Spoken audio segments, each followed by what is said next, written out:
Hello guys, welcome back to my YouTube channel Grow with Aanchal।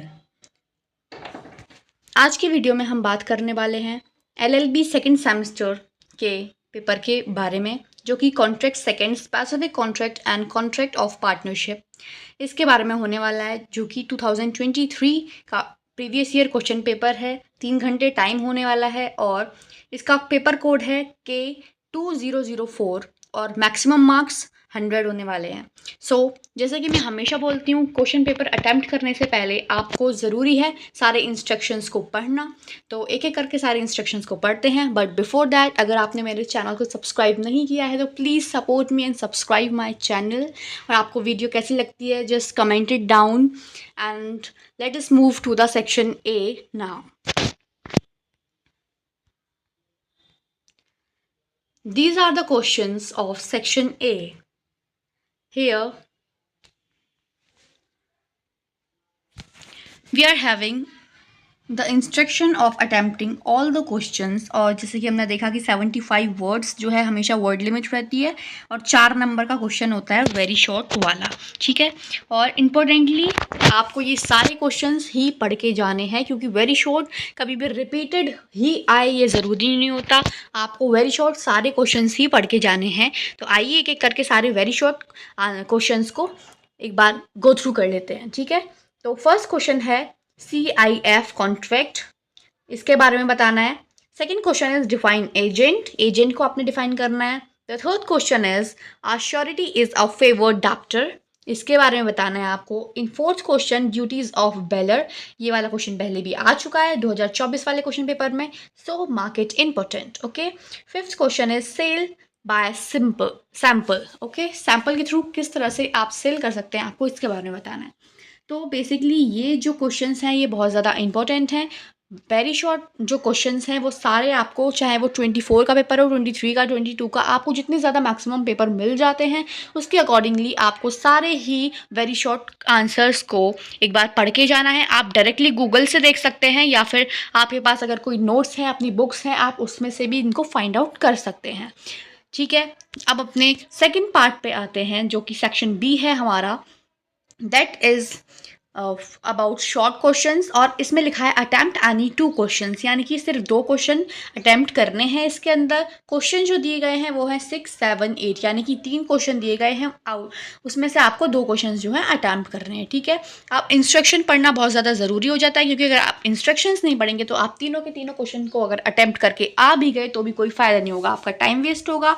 ऊपर से आपको marks भी इतने अच्छे नहीं मिलेंगे, क्योंकि वो स्टार्टिंग के दोनों क्वेश्चन पढ़ लिए जाएंगे। अगर आपको 8 क्वेश्चन अच्छे से आता होगा और आपने अच्छे से अटेम्प्ट किया है वो, लेकिन आपने 6, 7 क्वेश्चन भी कर दिया और 8 भी कर दिया, तो आपके 6, 7 क्वेश्चन के अकॉर्डिंग आपको मार्क्स मिलेंगे, आपका 8 क्वेश्चन कोई भी चेक नहीं करेगा, ठीक है। तो आइए हम बात करते हैं सेक्शन बी के ऊपर। तो सेक्शन बी 10 नंबर का होता है हमारा, ठीक है। इसमें 200 वर्ड्स की वर्ड लिमिट होती है। आपको उसके अकॉर्डिंगली ही अपने इन आंसर्स को फ्रेम करना है, तैयार करना है, ठीक है। तो आइए 6 क्वेश्चन के ऊपर बात कर लेते हैं। What are the rights and duties of bailor and a bailee, ठीक है। राइट्स और ड्यूटीज बतानी है बेलर की और बेली की, ठीक है। Now 7th question is what are the remedies available to unpaid seller for breach of contract, remedies के बारे में बताना है, जो कि अनपेड सेलर की रेमेडीज हैं, ठीक है, फॉर ब्रीच ऑफ कॉन्ट्रैक्ट के लिए, ठीक है। 8th क्वेश्चन है हमारा discuss the doctrine of ratification in law of agency. आपको इस डॉक्ट्रीन के बारे में डिस्कस करना है, जो कि डॉक्ट्रीन है doctrine of ratification in law of agency. So this is how section B covers, ठीक है। अब सेक्शन सी के ऊपर आते हैं हम। Now here is the section C. इसमें हमें अटेम्प्ट करने हैं 3 क्वेश्चंस, ठीक है। हमें दिए हुए होंगे 5 क्वेश्चन, जिसमें से हमें 3 क्वेश्चंस को अटेम्प्ट करना है। तो इसमें आपको अच्छे खासे ऑप्शंस मिल जाते हैं। तो ये होगा हमारा 20 मार्क्स का, ठीक है। 20 नंबर का ये सेक्शन सी रहता है हमारा। और इसके अंदर आपको मेरे अकॉर्डिंग 6 पेजेस लिख के आने हैं, अगर आपको अच्छे मार्क्स चाहिए तो, ठीक है। अगर आप 6 पेजेस लिखोगे तो I am sure that you will definitely get very good marks, ठीक है। क्योंकि जब 20 नंबर का क्वेश्चन है तो उसमें अकॉर्डिंगली ही आपको पेजेस और इतना बड़ा आंसर लिखना पड़ेगा, ठीक है। नाउ लेट अस डिस्कस अवर क्वेश्चंस। आपको 3 क्वेश्चन अटेम्प्ट करने हैं। तो 9th क्वेश्चन है हमारा, changes in the constitution of the firm will not affect the registration once made. ये एक स्टेटमेंट दिया हुआ है, comment stating the effect of non registration of firms, ठीक है। ये स्टेटमेंट दिया हुआ है, इसके अकॉर्डिंगली आपको इसका आंसर बताना है, ठीक है।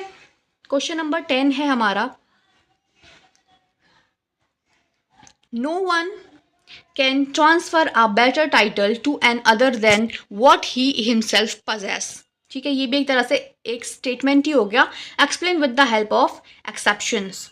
तो आपको इसमें केस लॉज भी लिख देने हैं, ठीक है। और आपका ये भी एक तरह का स्टेटमेंट ही हो गया। तो स्टेटमेंट वाले क्वेश्चन को आप ये इसमें कंफ्यूज नहीं होंगे आप बिल्कुल भी कि क्या क्वेश्चन दे दिया। आपको स्टेटमेंट को इतने अच्छे से पढ़ लेना है कि आपको पता चल जाए कि नॉर्मली किस चीज़ के बारे में पूछा है, ठीक है। तो आपने जब 6 पेज का आंसर लिखना है तो इंट्रोडक्शन कंक्लूजन तो लिखना ही है, और जो आप बीच में बॉडी लिखोगे उसकी, उसमें भी आप इजीली कर पाओगे, ठीक है।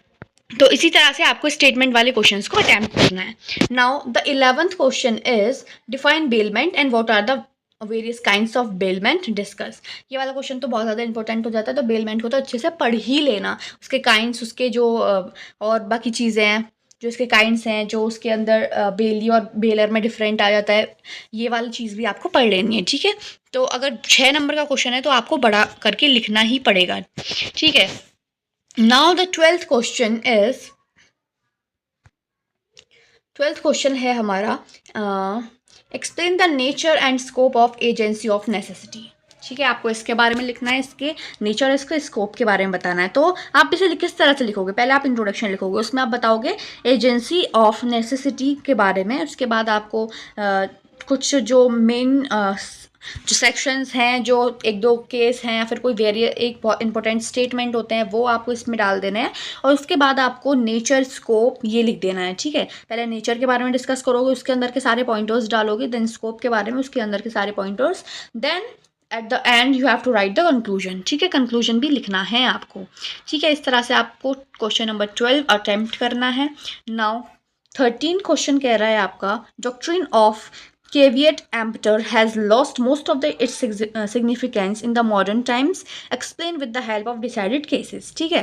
अब इसमें इस डॉक्ट्रिन के बारे में आपको बताना है और इसमें आपको केसेस भी बताने हैं। देखो, अगर आप लॉ कर रहे हो तो मैं आपसे फिर दोबारा बोल रही हूँ कि अगर आप सेक्शंस को, आर्टिकल्स को और केसेस को नहीं लिखते हो क्वेश्चन पेपर में, तो आप कितना भी बड़ा आंसर लिख लो, आपको मार्क्स अच्छे नहीं मिलने वाले हैं।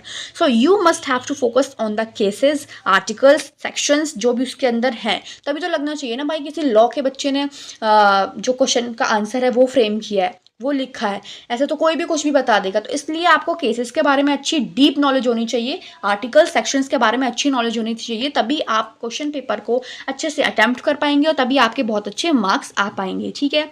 आई होप आपको वीडियो अच्छी लगी होगी। आपको सारे प्रीवियस ईयर क्वेश्चंस पेपर मैं अवेलेबल करवाने की कोशिश ज़रूर करूंगी। और अगर आपको मेरी वीडियो हेल्पफुल लगती है तो प्लीज़ मेरी वीडियो को लाइक करें, चैनल को सब्सक्राइब करें और अपने दोस्तों के साथ शेयर भी करें वीडियोस को, ताकि उनकी भी हेल्प हो जाए। तो हम दूसरों की हेल्प करते हैं, then it will return to us, और हमारी भी ज़रूर हेल्प होती है, ठीक है। तो इसी तरह से आपको सबकी हेल्प करते रहना है और अपने पेपर अच्छे से करना है, ठीक है। सो ऑल द बेस्ट, मिलते हैं नेक्स्ट वीडियो में। तब तक के लिए bye bye, stay tuned with my channel and like, subscribe and share. Thank you so much.